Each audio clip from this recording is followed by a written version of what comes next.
Disclaimer: this video is just for entertainment purposes only, so don't take it seriously. English is not my first language, so ignore my grammar and spelling mistake. Thank you. All picture and video clips are not mine. This right credit goes to real honor. I only own the storyline and the voiceover. It's just a fan fiction. Vine was the daughter of a wealthy family, and with all money at her fingertips, she grew up spoiled, spending without a second thought became second nature to her. Shopping luxury brand and wasting money on things she didn't even need. But it didn't stop there.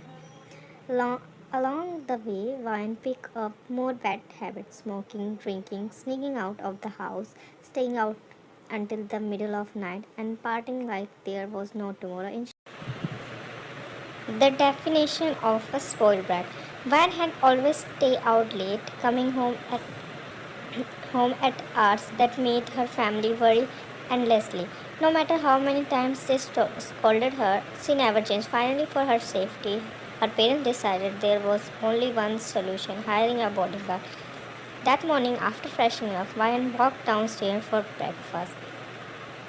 Dad, good morning, sweetheart. Ryan, good morning, Dad. Dad, there is something I need to tell you. Ryan, what is it?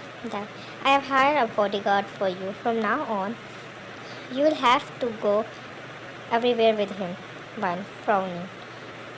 Dad, I don't need a bodyguard. Mom, honey, this is for your safety.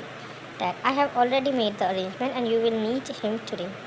One, Dad, sigh in frustration. Dad, time coming. A door opened and a tall figure stepped inside. One turned her head with an annoyed expression, but the moment her eyes landed on him, her irritation faded into shock. He was breathtakingly handsome. Time. Hello, sir. I'm Kim Time. That he's your new bodyguard. That this is my daughter Vine. Taehyung. Hi, madam. I'm Taehyung. Vine. Hello.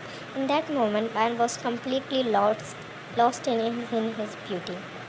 Days passed like this, and slowly Vine began to like him. Taehyung, however, remained a little cold, though maybe he was just focused on his job. One evening, the two of them were on their way together. Why? Did you always want to be bodyguard? Time, no, madam. I just need money right now. Van, oh. Van never treated Time like just a bodyguard. Wherever she went out with her friends, to a restaurant, she would insist that he join them too. She tried everything she could to make him fall for her: her smile, her jokes, the way she pulled him into her world. But no matter what she did, Time never reacted. His face remained unreadable, his heart hidden behind the cold. And so Vine decided if he wasn't going to fall for his own, she would have to make the first move. She came up with a plan to make him hers. That night, Vine decided to take Time to a club with her. Music thumped through the sneaker, light flashed across the crowded floor, and the people laughed and danced all around.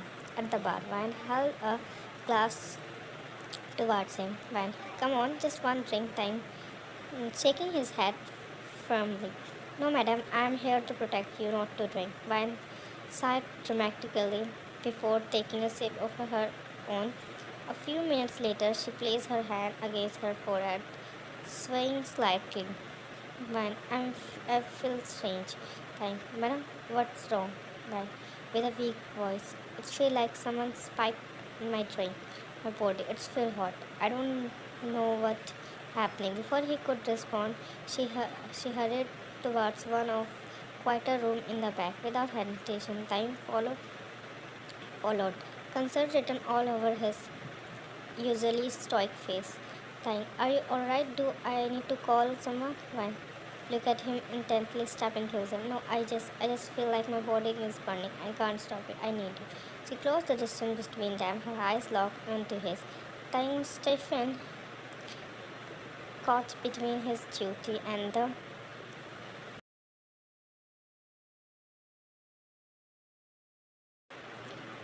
madam. This is not right. Wine whispering, her voice trembling with both fear and desire. Please, Tiny. I don't trust anyone else but you now. Tiny hesitated, his chest tightened. She reached for him for so long he had kept his emotion locked away behind a cold mask, but she insisted him and seduced him. In the end, both. From that onwards, Van tried again to get closer to Taehyung, but no matter what she did, he always kept his distance, building invisible wall between them. One evening, Van was in her room, talking to her friend over the phone. Van on call. Yes, I pretend like someone spiked my drink over, but I will never tell him that. Unfortunately for her, time had overheard every single word. Time. So it was all an act. I never thought you could stoop this low. I didn't know you were that kind of woman. Vine immediately hung up call, her eyes red in time. Time is not like what you think. Please listen. Time cutting her off coldly. Don't bother acting in front of me anymore. You are disgusting one. I can't do this job any longer. I'm resigning. With those harsh words, he turned and walked away.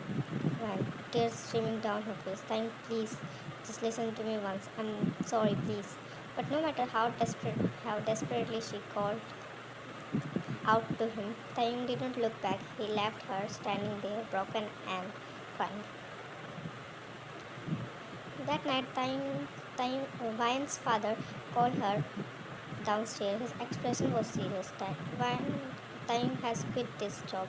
I don't know why, but tomorrow he will come by once more to settle his payment. The word hit her like a storm. She couldn't sleep that night, her heart aching with fear of losing him. The next day, as her dad had said, time arrived. Her after collecting payment, he quietly turned to leave. Wine just tightened. Without thinking, she ran after him, following him. Time, please don't leave me. Please don't leave me.